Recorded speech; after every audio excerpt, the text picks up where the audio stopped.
E aí, galerinha, bom, tô gravando esse vídeo para ficar mais fácil para a orientação de vocês para estudar, para o estudo sobre a Alta Idade Média. Então o que eu selecionei foram trechos de vídeos do Nerdologia, que é um vídeo que eu uso bastante porque eles sempre são muito bons, ricos de informação, e aqui são vários, né? Ali na descrição do vídeo vai ter todos eles completos. Mas às vezes o que o Nerdologia faz vai trabalhar um tema, então eles fazem todo um direcionamento histórico e tudo mais. Então eu estou aproveitando desses direcionamentos para a gente poder pensar um pouco sobre a Alta Idade Média. Então vocês vão começar inicialmente com a questão da Igreja Católica, então por isso que vai falar um pouco sobre o Império Romano até a edificação dos reinos germânicos. Depois sobre o Império Bizantino, que já entra no tema sobre o Oriente Medieval. E também a questão da Península Arábica, o islamismo e questões desse gênero. Vai ter uma parte sobre o Aladim que também é bem legal. Por fim, vocês vão ver alguns trechos sobre os vikings. Então é um vídeo com bastante informação. Eu selecionei as que seriam mais importantes para esse momento. Então a Alta Idade Média, vocês vão ter um contato com a Igreja Católica, Império Bizantino, que seria o Império Romano do Oriente, os árabes, depois os vikings no norte, né? Então é para a gente poder fechar um pouco isso, para ficar mais claro para vocês sobre como esse período medieval ele não abarca somente a Europa Central, né? Então entender esses outros lugares vai ser fundamental para os nossos estudos, beleza? Peguem um caderno para vocês irem anotando as principais dúvidas e tudo mais para a gente debater depois. Valeu, gente!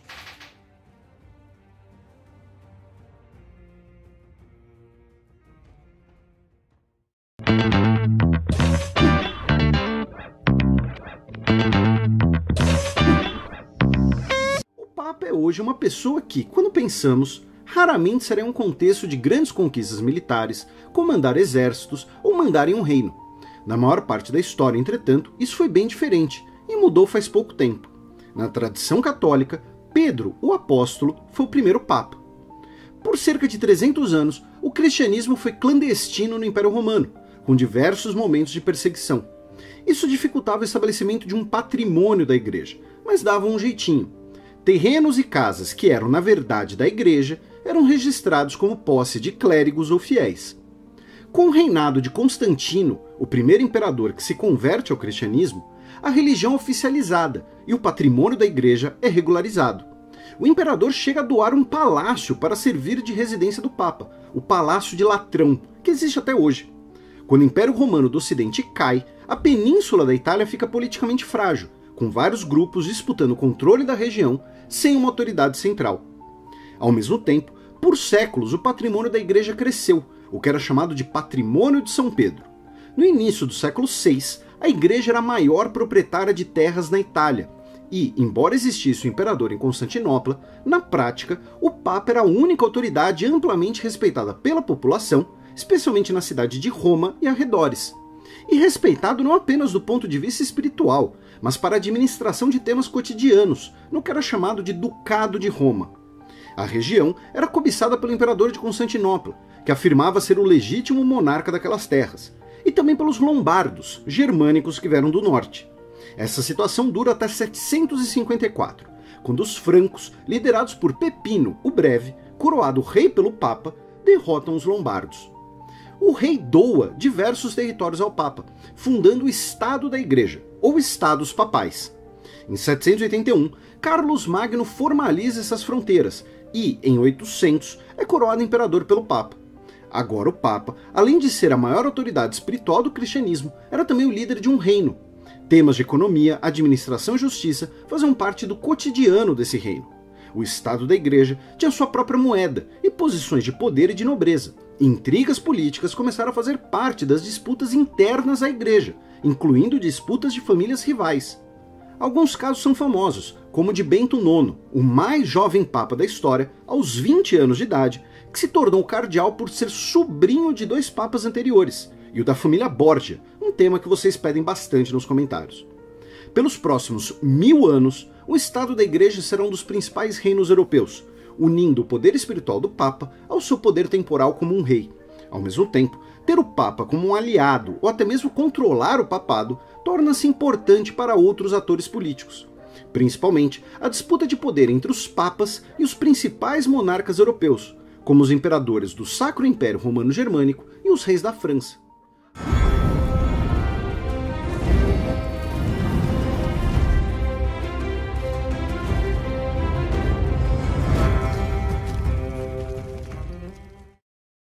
Por mais de 1000 anos, Constantinopla foi a capital do Império Romano do Oriente, também chamado de Império Bizantino. Esse nome vem do nome original da cidade, fundada por colonos gregos como Bizâncio. A mudança de nome para Constantinopla ocorre em 330, quando o imperador transfere a capital romana para a cidade. O imperador era Constantino, e o nome da Segunda Roma passou humildemente a ser Cidade de Constantino.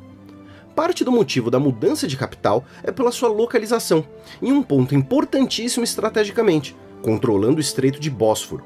Tanto a passagem marítima que liga o Mar Negro ao Mar Mediterrâneo, quanto a mais curta passagem das rotas comerciais que ligava a Europa ao Oriente Médio e à Ásia. Outro motivo está ligado ao tamanho do Império Romano. Desde o final do século III, o Império estava em crise, e muitos consideravam que era impossível ele ser governado de forma centralizada. Diversas reformas tentaram descentralizar o governo imperial, até mesmo com a adoção de 2 imperadores ao mesmo tempo, um no oeste e outro no leste. No final do século IV, após a morte de Teodósio, o império será definitivamente dividido em 2 por seus filhos, o ocidental, com capital em Roma, e o oriental, com capital em Constantinopla. Uma coisa interessante é que esses termos são utilizados hoje, mas, para as pessoas que viveram nesse período, eles eram simplesmente romanos e viviam no Império Romano, em qualquer uma das metades e pelos próximos séculos. Além disso, é com Teodósio, antes da partição, que o cristianismo torna-se a religião oficial do Império Romano. Com o enfraquecimento do Império do Ocidente e a ascensão dos reinos antigamente chamados de bárbaros, o Império do Oriente buscou conquistar novamente as terras romanas, como a Península Itálica. Durante o reinado de Justiniano, o Império Bizantino teve sua máxima extensão, reconquistando inclusive a cidade de Roma. Mais do que uma divisão geográfica, a separação entre o oeste e o leste do Império Romano foi uma separação entre as regiões gregas e as latinas, onde cada uma dessas culturas era mais influente. Embora o latim fosse o idioma oficial do Império Romano, ele não era homogêneo, ao contrário, em muitas regiões do Império, a língua cotidiana era o grego. Então, de um lado, existia uma sociedade baseada na cultura e no idioma latino, misturando-se aos povos ibéricos, celtas e germânicos. Do outro, uma área de influência da cultura e do idioma grego, com populações gregas, eslavas e romenas. Em 610, o idioma oficial do Império Bizantino não será mais o latim, com o uso institucionalizado do grego. Outra principal diferença era religiosa. No oeste, a principal instituição cristã era a Igreja Católica baseada em Roma, que usa o latim. No leste, era a Igreja Ortodoxa, que conta com 14 jurisdições, cada uma com um patriarca diferente. O Patriarca de Constantinopla, até hoje, é considerado o principal líder religioso ortodoxo. Por questões teológicas e políticas, incluindo disputa pela presença de igrejas latinas em territórios gregos e vice-versa, ocorreu o Grande Cisma, em 1054, quando ambas as igrejas excomungaram a outra. Esse cisma dura até hoje e é um divisor entre as culturas da Europa Ocidental e da Europa Oriental. O Império Bizantino era então, ao mesmo tempo, uma continuação do Império Romano e um ente novo, ruptura com o Ocidente. Por isso que, em diversos momentos, Bizâncio era visto como um antagonista dos reinos cristãos ocidentais, que competia com a autoridade do Papa. O ápice dessa...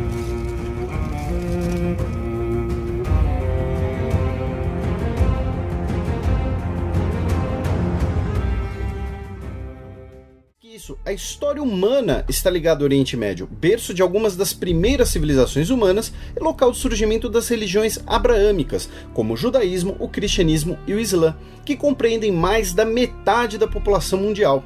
Geograficamente, o Oriente Médio é uma parte da Ásia e um pequeno pedaço da África. Essa é uma definição contemporânea de interpretação geopolítica. Anteriormente, a região era conhecida como Oriente Próximo e, na Antiguidade Clássica, não existia um termo para toda a região. Cada pedaço tinha seu próprio nome, como a Babilônia, onde teriam sido construídos os Jardins Suspensos, ou a Arábia, a terra dos mitos dos Jin, os poderosos gênios. Os gregos antigos, algumas vezes, chamavam apenas de Ásia, grande obsessão das conquistas de Alexandre, o Grande. Esse é um conceito importante de aprendermos. O termo Oriente Médio e seu significado é uma invenção recente. Começou a ser utilizada no início do século XX e o termo algumas vezes criticado por ser eurocêntrico. Afinal, é um Oriente no meio, entre a Europa e o Extremo Oriente. E os outros termos que você já viu por aí? Quando falamos de Oriente Médio, muitas vezes é um contexto sobre povos árabes ou sobre os países de maioria islâmica, o que inclui também o norte da África. Essa região, ao norte do deserto do Saara, é chamada de Maghreb, que vem do árabe para o termo oeste. É a região dos tuaregues e dos berberes, muito presentes em antigos filmes de aventuras no deserto. Já a região ao norte da Península Arábica é conhecida como Masherek, do árabe Mashriq, que significa leste. Esse pedaço inclui a região conhecida como Levante, palavra que você vai ouvir de novo aqui nesse vídeo. A soma do Oriente Médio com o Maghreb e a parte do sul da Ásia, onde estão países como Afeganistão e Paquistão, é também chamada de o Grande Oriente Médio. Como você pode ter visto por esse monte de termos, o Oriente Médio não é uma coisa só. Mais de 20 idiomas são falados, como árabe, turco, persa e hebraico. O mais interessante é que vários desses idiomas, usados cotidianamente por milhões de pessoas, são cada um de um grupo linguístico diferente, não possuem nenhuma semelhança. Além de outros idiomas locais, temos grande prática de inglês e de francês, especialmente por heranças coloniais. Nem preciso dizer que a variedade étnica do Oriente Médio é enorme. Árabes, curdos, persas, azeres, turcos, armênios e mais outros 30 grupos aproximadamente compõem essa grande variedade. E repararam que o árabe, o turco ou o persa podem ser tanto um idioma quanto um povo? O povo turco é originalmente da Ásia Central, com o mais antigo registro do idioma turco sendo encontrado na Mongólia. Os turcos chegaram na atual Turquia com as conquistas mongóis, iniciadas por Gengis Khan. Já o povo persa é um povo do Planalto iraniano. Eles falam o persa, também conhecido como idioma farsi. Inclusive o nome Sherazade das Mil e Uma Noites não é árabe, é persa. Na verdade, as Mil e Uma Noites são uma grande coletânea de histórias e folclore de diversas regiões, traduzidas para o árabe, demonstrando a riqueza cultural da região. Lembre-se da próxima vez que ler alguma notícia sobre o Irã e sobre o Oriente Médio. Os iranianos não são árabes, nem falam o idioma árabe. Então, como explicar os árabes? Árabes é um grupo heterogêneo de povos. Sua origem são as tribos do deserto da Península Arábica, a maior península do globo. A expansão árabe levou seu idioma e sua identidade cultural para o norte da península e para o Maghreb. Hoje, uma pessoa pode ser definida como árabe por diversos fatores. Sua herança genealógica, que remete aos povos da Arábia, sua identidade cultural, o que inclui o idioma árabe, ou por sua identidade política. Quer dizer que todo árabe é islâmico? Não, um árabe pode ser genealogicamente árabe e falar outro idioma e ter outra religião, ou então falar árabe, mas ser somali. Ainda na religião temos um grande número de árabes cristãos, de diversas denominações, árabes adeptos das religiões Bahá'í e Druze, e pessoas que vivem em países árabes, falam árabe e são religiosamente judeus. A maioria dos árabes, entretanto, cerca de 90%, é islâmica. O clássico desenho Aladdin, dirigido e produzido pela dupla Ron Clements e John Musker, foi lançado em 1992, ganhou 2 prêmios Oscar, foi a maior bilheteria do ano e ficou na memória de muita gente que o assistiu ao ponto de inspirar um remake. Claro, é uma história de ficção, uma fantasia com um gênio azul e uma arara falante, mas isso não quer dizer que seja totalmente descolado da história. O principal ambiente do filme é o fictício sultanato de Agrabah, inspirado pela Idade Média na Península Arábica. No Nerdologia sobre o Oriente Médio, vimos que devemos deixar de lado o pensamento de que toda essa rica região é uma coisa só, e o conto de Aladdin é um bom exemplo disso. O nome do personagem, como conhecemos, é de origem árabe e significa nobreza de fé. É um nome relativamente comum e diversas figuras históricas têm esse nome, desde a Índia até a Tunísia. Eu disse como conhecemos, pois a história de Aladdin originalmente se passava numa cidade do Oriente, talvez uma referência à Rota da Seda chinesa. Além disso, o conto faz parte da coletânea de lendas e folclore chamada Mil e Uma Noites, cujo enredo principal se trata da nobre Sherazade contando histórias para o rei. Cada história termina com suspense na continuação da trama, que nem o episódio final de uma temporada das séries que você assiste. Isso atiça a curiosidade do rei, que, querendo saber como a saga continua, adia o destino da nobre, a execução. E o nome Sherazade também é de origem persa. Muito provavelmente, o núcleo original de contos era persa ou indiano. No século VIII, elas foram traduzidas para o arábico, e nos séculos seguintes, na região de Bagdá, na época uma das maiores cidades do mundo, histórias do folclore árabe foram adicionadas ao conjunto. Junto com essas novas histórias, vieram elementos culturais árabes e a transposição dos contos para o contexto do período da chamada Era de Ouro do Islã, quando os reinos árabes e muçulmanos expandiam seus domínios e influência. Por isso que a grande maioria dos contos das Mil e Uma Noites, como a versão animada de Aladim, se passa em um reino árabe, com um rico sultão, no lugar que parece o entorno do Golfo Pérsico ou o Iraque. Nos séculos seguintes, contos sírios e egípcios também foram adicionados. Já a princesa Jasmine, no conto original, tem um nome bem mais complicado e nenhuma relação com a história da versão animada, que é inspirada em um filme da atriz Audrey Hepburn, e o nome escolhido foi por causa de uma outra atriz. Ah, e nada de barriga de fora. No conto original, só de ver o rosto da princesa, Aladim já se sente culpado de vergonha. Na nova versão, as roupas da personagem são inspiradas na cultura indiana, não de origem árabe. E o personagem antagonista Jafar não é inspirado em uma figura histórica específica, mas a história é repleta de grãos-vizires poderosos. Embora o título tenha sido usado em diversos reinos, foi no Império Otomano que ele se tornou sinônimo de poder. Uma comparação seria como um chefe de ministros, um líder de governo, já que o grão-vizir tinha o direito de assinar documentos e leis com o selo do sultão, e articulava a gestão do império com os outros vizires, os ministros. Um dos grão-vizires mais poderosos foi o Pachá Ibrahim, que, similar ao que vimos em uma nerdologia anterior, nasceu em Veneza e foi escravizado, mas ainda assim tornou-se a figura mais poderosa do império. O elemento definitivamente árabe do conto de Aladim, dentre todas as influências que vimos, é o gênio. Originalmente chamados djinn, são um elemento do folclore árabe pré-islã, de mais de 4.000 anos atrás. A palavra possivelmente significa seres ocultos, e ela não tem relação com a palavra gênio, que vem do latim, embora sejam parecidas. Os djinn foram posteriormente adaptados na religião muçulmana, como criaturas celestiais que não são nem puras como os anjos, nem malignas como demônios. Eles podem pecar e criar, e também serão julgados se poderão ir ao paraíso. Na tradição muçulmana, por exemplo, o rei Salomão teria derrotado uma tribo de djinns rebeldes, pois eles teriam inveja dos homens por serem os filhos preferidos do Criador. E eles eram azuis e tinham a voz do Robin Williams? Não. Melhor, também, poderia ser. Um djinn poderia assumir a forma de animais, de pessoas ou de ventos, o que inspirou a forma azul do gênio. Ah, e também poderia assumir a forma de pessoas mortas, o que recebeu o nome de Al Ghul, que inspirou um vilão do Batman e um morto-vivo frequente em jogos de RPG. Por aí podemos ver que poucas vezes os gênios eram bem-humorados e gentis como nas adaptações, mas seres poderosos com interesses próprios. O conto original de Aladim envolve 2 gênios, um mais poderoso do que o outro, e os desejos são ilimitados, embora nem sempre com consequências leves. Um dos gênios estava aprisionado em um anel, e o outro na lâmpada de óleo. A origem desse elemento muito provavelmente é pelo fato de que as lâmpadas eram importantes para viajantes. Outro conhecido elemento do conto é o tapete mágico, cuja origem folclórica é indiana ou persa, 2 regiões famosas pela tapeçaria até hoje. É difícil falarmos puramente de história em um conto que intencionalmente é fantástico e mistura diversas influências, ao ponto de criar estereótipos, uma ideia homogênea sobre o que seria o exótico Oriente Médio. Ao mesmo tempo, por criar tantas imagens e interesse na cabeça de milhões de pessoas, Aladim é um ótimo ponto de partida para compreendermos o orientalismo e as culturas árabes, da Pérsia, dentre outras.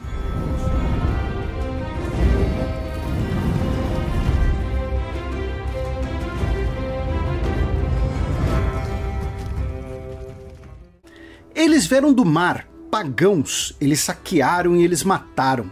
Sangue foi derramado pelo altar. Essas frases definem a visão que você imagina ao pensar nas viagens dos nórdicos na Alta Idade Média, quando eles iam viking por aí, uma palavra que significa justamente saquear. Elas foram escritas pelo monge Alcuino de York, descrevendo o ataque viking ao mosteiro de Lindisfarne, na Inglaterra, em 793, o primeiro contato entre os nórdicos e os ingleses. E claro que os ataques e pilhagens eram uma atividade importante da sociedade e da economia nórdica, mas, como qualquer outro povo, eles também realizavam comércio, produziam bens e plantavam. E também migravam para outros lugares, disputavam terras com populações locais e criaram colônias diversas, espalhadas da Groenlândia até a Tunísia. Nas Ilhas Britânicas, os nórdicos estabeleceram não apenas assentamentos, mas reinos próprios, com impactos políticos e culturais que podem ser notados ainda hoje. Após diversos ataques e pilhagens, normalmente costeiros, os vikings realizaram a primeira grande invasão da Inglaterra na segunda metade do século IX e, em 866, tomaram a cidade de York, capital de um dos maiores reinos anglo-saxões da época. Essa vitória militar foi seguida não só por mais ataques, mas também por uma onda de colonos nórdicos a partir da década de 870. Ou seja, embora muitas vezes pensemos em nórdicos como um povo guerreiro e feroz, eles eram um povo sedentário e agricultor, e a migração para a Grã-Bretanha foi motivada não só por riquezas para serem pilhadas, mas por terras férteis e a possibilidade de estabelecer assentamentos e realizar comércio, cruzando o mar com famílias e animais domésticos. Curiosamente, os anglo-saxões se referiam aos nórdicos como danos ou daneses, a origem do nome Dinamarca. E embora os dinamarqueses sejam nórdicos e alguns dos principais líderes invasores das Ilhas Britânicas fossem daneses, as terras dinamarquesas são bastante férteis. A maior parte dos nórdicos que atacou se assentou nas ilhas eram originários do sul das atuais Noruega e Suécia, muito mais pobres, e onde foram encontrados alguns dos principais tesouros arqueológicos sobre os vikings, uma fonte importantíssima de conhecimento sobre sua sociedade. Visualmente, a referência aos nórdicos era feita com os estandartes com corvos, muito provavelmente um símbolo que remete a Odin. Tratado de paz, entretanto, não foi definitivo, com desconfiança mútua. Alfredo reforçou seu exército, construiu fortificações e criou uma marinha, e reforços nórdicos foram derrotados no final do século IX. O neto de Alfredo, Eteustano, formou uma coalizão entre os diversos reinos anglo-saxões e impôs uma derrota decisiva aos nórdicos em 937. Os nórdicos foram progressivamente derrotados, mas não expulsos.